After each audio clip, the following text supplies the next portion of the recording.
This just may be the missing link behind Parkinson's disease, maybe something that you haven't heard about. I'm going to talk about that, and I will share my 5 tips for Parkinson's. Now, we know that there's a loss of dopamine in the brain with Parkinson's disease sufferers, but did you know that that could be linked to a lack of natural sunlight exposure? Now, we know that melanin, which is so important, and to build up that melanin in our skin, this is related to our neurotransmitters and our brain chemicals as well through something called POMC. And in this research, it was found that in the total population, the higher time spent outdoors, which is a good thing, was linked to a reduced Parkinson's disease risk.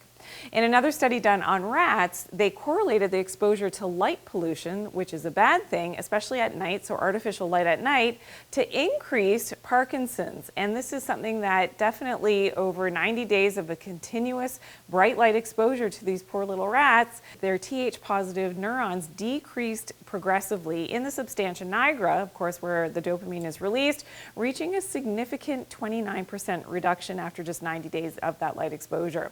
So take heed when, and that's going to make sense when I go through my 5 tips now for Parkinson's. Okay, tip number 1, of course, is to follow Mother Nature's prescription, something that I talk a lot about in my latest book, In the Lost Medicine. And this is all about getting natural sunlight exposure, making sure that you're getting grounded to discharge, that positive charge and too much charge that we can be holding on to in our bodies. This is going to go a long way to help for any type of progressive disease, but for Parkinson's as well. As we saw in that study that I mentioned earlier, we need to get more of that natural full spectrum light from the sun. Okay, number 2 on my list is turn off the lights at nighttime. This is going to mess up your circadian biology. As we saw with the rat study, that artificial light at night can be very compromising to your dopamine release in the substantia nigra in your brain, which we know is already a problem if you have Parkinson's disease. Okay, number 3 is green tea, or even a green tea extract, which you can take in supplement form. That's something that I take. And green tea extract has polyphenols. Now, these are very important antioxidants, and according to this research, may have a very protective effect on Parkinson's disease.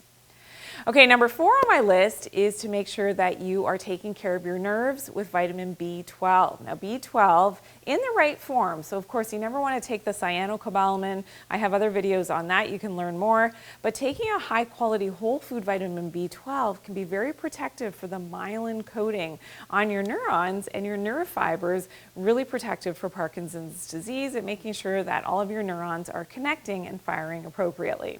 Okay, and number 5 on my list are the omega-3 fatty acids. So these are your fish oils, and whether you're getting it from fatty fish, mackerel, sardines, or you're taking a high-quality fish oil supplement, something that's higher in that DHA especially, that's going to help with your electrical signaling in your brain and your nervous system, so important for Parkinson's disease. Now, I do want you to learn more about fish oil supplements, and some are much better than others. Check out this video. The best fish oil supplements have this.